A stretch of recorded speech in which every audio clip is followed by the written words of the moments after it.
Welcome back to another edition of Uploaded and Unfiltered, the podcast in which I, your host, Jermaine, interviews another content creator in regards to the journey thus far.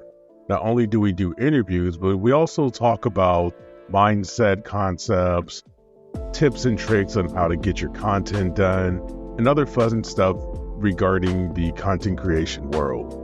Today is going to be a quick one because I am kind of behind on everything that I'm trying to do right now. We are currently kind of in the middle of not only putting our house up for sale, but also looking at houses in the location we're trying to move. Also, I started a new YouTube channel, so I've been shooting content for that, editing it. Also, we've been trying to keep this podcast up for one a week until we run out of time, and I've been on top of that. And also, I've been streaming, and also there's my Kryptonite YouTube channel, and also TikTok, and there's 2 TikTok channels. There's an Instagram channel. There's actually 2 Instagram channels I've been neglecting. I say all that to say this. There is a lot, and typically back in the day, I would be freaking out right now, shutting down because there's so many things to do. But I'm going to go back to a concept I spoke on not too many episodes ago, but have a task list. This task list allows me to not freak out in times like this. And everything has been running smoothly so far. I'm getting this podcast up today. I'm going to edit it, all the fun stuff that I need to do, get it done. So I am being mindful of the words that I'm saying so I don't have to edit a lot later. I'm also practicing.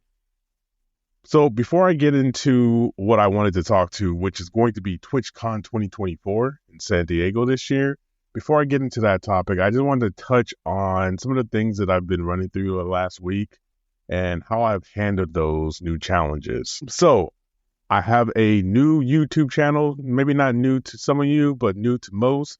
Radiant Reflection, Radiant Reflection. That is my coaching business.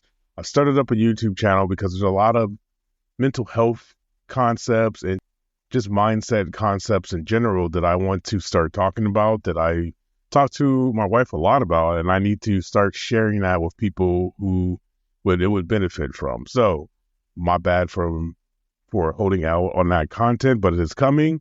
But the first video I put up was one that I written a script for, and it essentially, I recorded myself reading the script, pausing, cutting, and the end result is what you see it. Now, I did a little bit of editing when it comes to zooming in and out just to emphasize some of the things that I was saying through a music track behind it. Thankfully, the new DaVinci Resolve allows you to just right-click the music track list, say duck, and then you're good to go. But other than that, it was a challenge for me because it's been a while since I have shot a piece of content where I was reading off a script, and even longer because I've only did it 3 times, and every time, for lack of a better word, it was terrifying. I had built this up in my head so large that when it was come the time to execute, I was tripping over my words. It took me like an hour and a half to shoot that video, and then it took another 3 or 4 hours to edit it. So this next go around, I have a video I'm editing right now. I took a different approach. I still wanted to have a structure as far as a hook, big problem, objectives, all that fun stuff. But I didn't want to read verbatim what I had written. I found that I go into this thing a lot where as I'm talking about the subject matter I'm talking about, I start to get in my own head and I'm like, yo, did I miss something? Are they understanding? Am I explaining it well enough? And that starts to trip me up. So I always like to write down what I'm going to say in order to sound more authoritative, to sound like I know what I'm talking about. Even though I know what I'm talking about, I feel like it's my job to convince other people to know what I'm talking about.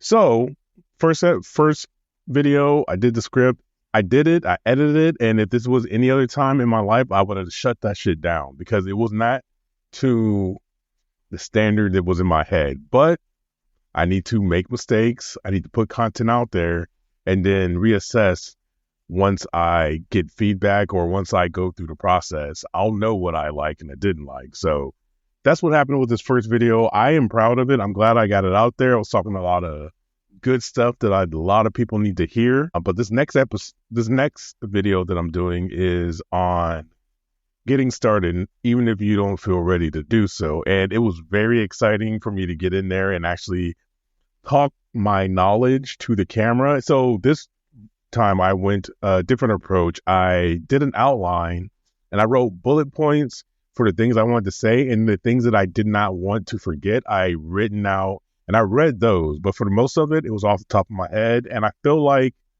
those videos feel more genuine, and I feel like I can showcase my personality a little better and build a better connection when I'm not sounding robotic. And not that I sounded robotic, but you know what I'm talking about. So that one is in the middle of being edited. I will have that one done before the end of this week. Hopefully I get it done tomorrow and share that with the world. Now, on to TwitchCon. So my goal at TwitchCon is to talk to as many creators as possible, start networking, because I want to get into streaming more than I've been in this past, but I want it to be a focus type event. I want it to be like a once a week, maybe twice a week event. Like if you miss it, you miss it. There is no more I'm streaming Monday, Tuesday, Wednesday and all that bullshit. I'm not feeling that anymore. Unless a game comes out that I really want to like provide content for, I feel like my streams are going to turn more into events rather than a TV show that you catch every day on TNT. I don't know what I'm talking about right now, but you get what I'm saying. Event-based streaming. I think that should be fun. So when I hit the TwitchCon, shout out to Sham Bam. Thank you, ma'am. They and the network were staying in a Airbnb together, and that is going to be fun. I am staying with two adults who know the value of sleep and know the value of being responsible. So I cannot wait to make that happen. They don't know it yet, but I'm going to be bringing my microphones. Let me get into that right now. So the secondary goal of TwitchCon is to shoot content for my various channels. So the first item that I will be bringing is my M650 AnkerWork microphones. It's a wireless microphone setup from AnkerWorks, and I absolutely love it. It comes with two microphones. It comes with a receiver that you plug into your phone. If you have a Lightning enabled phone, you can use that adapter, but if you are smart and got one with USB-C, it comes with that as well. I don't know how long the wireless microphones last, but it also comes with a charger case that once you put everything in the case and close it, it charges both microphones and the receiver. What else is dope about this? I think you can go up to 650 feet away from your shooting device. It still capture audio. The reason why I love these microphones so much is you can just take off the back and magnetically clip them to a shirt or a collar or anything like that. If you really need to, you can put in a lapel or a lavalier mic as well as a windscreen. But the most important part is they sound amazing. They have built-in noise cancellation. There's two of them. They're always charged, always ready to go, and they just look cool. I just like the way they look. There's a little circular disc, and the grill up top is where the microphone is. And other than that, it's dope. You can actually change out the face plates on these microphones. They come with some, but I don't think you can buy new ones. But these are the ones I'm going to use when I'm interviewing somebody face-to-face, or if I forgot the other dope part. So not only can you record audio to your phone, but it has a built-in recorder, so you can actually record to the receiver. So you can have two sources of audio, which is going to come in handy when I don't feel like pulling out my phone, but I want to catch some audio for the podcast. Just whip these things out, do the little thing in front of you, and you're good to go. Now, I think I'm going to buy a microphone holder just for those people who don't want to pin the microphone on them, or if I don't feel like pinning a microphone on somebody, I just be like, here's a microphone, or I'll just bust out one and just back and forth with it. But definitely bringing these, highly recommended. I think they're like $250, but I caught them on sale for like $175, something like that. I should put links to this in the bio. You know what? I'm putting a link to this in the podcast description. If you are interested in picking yourself up an AnkerWorks wireless microphone set, definitely check this one out. I love it. It's my favorite. If it ever broke, I would definitely buy a new one. That's how much I believe in this system. Yes, I know DJI has one, and there's a few other iterations out there, but so far, this one has been my favorite. Next up, I am bringing this amazing Infinity 360 Flow Pro gimbal for my iPhone, and this thing is so much fun. If you have an iPhone, I highly recommend getting one of these. I forget how much it costs, but if you shoot content on the fly, and especially if you want to do, let's say, vlog content with your phone, this device automatically tracks you with the built-in dock kit software that is built into iOS. Apple just released the API to allow third parties to get access to it. And with this gimbal, all you got to do is take your phone, hold it up to the device, it pairs NFC. Then you open up the native iPhone app camera. Then you open up the native camera app, and then you touch the trigger once, and then there's a light on the device that turns green. There's a ring of light that turns green, and then it's tracking you. You can move all around the world. You can move all around the room, and the phone will track you with the software built into your phone and the magic of the gimbal.